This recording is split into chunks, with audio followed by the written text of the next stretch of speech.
உங்களுக்கு இந்த ஏரியாஸை சுற்றி காட்டுறதுக்கு இந்த கவர்மெண்ட் சைடு வந்து எவ்வளோ பேர் வந்திருக்காங்க பாருங்க. இது மாதிரி நிறையா கவர்மெண்ட் அஃபீஷியல்ஸ் கூட வந்து ரொம்ப நிறைய இடத்துல இது மாதிரி வர மாட்டாங்க. யாராச்சும் ஒரு 2 பேர் வருவாங்க. மற்றபடி அந்த மக்கள் தான் வருவாங்க, அங்கே இருக்க மக்கள். அப்படி இங்கே வந்திருக்கவங்க எல்லாருமே நிறையா டிபார்ட்மெண்ட் இருக்குது இதில். ஸோ இது ரிசர்வ் ஃபாரஸ்ட் ஒரு பக்கம், வாட்டர் டிபார்ட்மெண்ட் ஒரு பக்கம், அப்புறம் அந்த ஆர்கியாலஜியோட அந்த டீம் கொஞ்சம், அப்புறம் அந்த district administration team, surveyors team. So இவங்க எல்லாருமே வந்திருக்காங்க. இவங்க எல்லோரும் சேர்ந்து தான் இங்கே சுற்றி காட்டிகிட்டு இருக்காங்க. ஸோ லாஸ்ட் காலையிலேருந்து ஒரு 5 சைட் வந்திருக்கும்.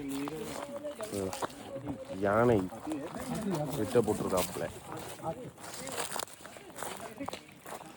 ட்ரெக் போகிறப்போ ரொம்ப சில்லுன்னு இருக்கும்ல. ஸோ அந்த மாதிரி டைமில் என்ன சொல்லுவாங்கன்னா, ஸோ இந்த யானையோட இதில் கால் வச்சோம் அப்படின்னா சூடாக இருக்கும் அப்படின்னு சொல்லுவாங்க.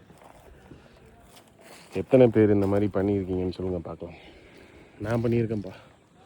ஸோ இந்த பக்கம் வந்து இந்த குரங்கு உட்காந்துருக்காங்க, நிறையா பேர் இருக்காங்க. மருத மரம். ஸோ இது ரிசர்வ் ஃபாரஸ்ட். இது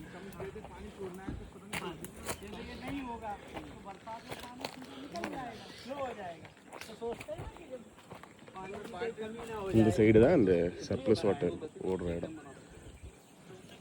தமிழ்நாட்டில் இந்த மாதிரி தேனியில் ஒரு இடம் இருக்கும், தேனி பக்கத்தில்.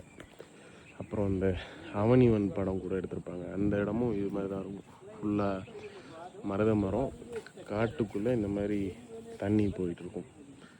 ஸோ இன்னும் 2 மாதத்துக்குள்ளே இங்கே வந்து தண்ணி ஃபுல்லாக இருக்கும்.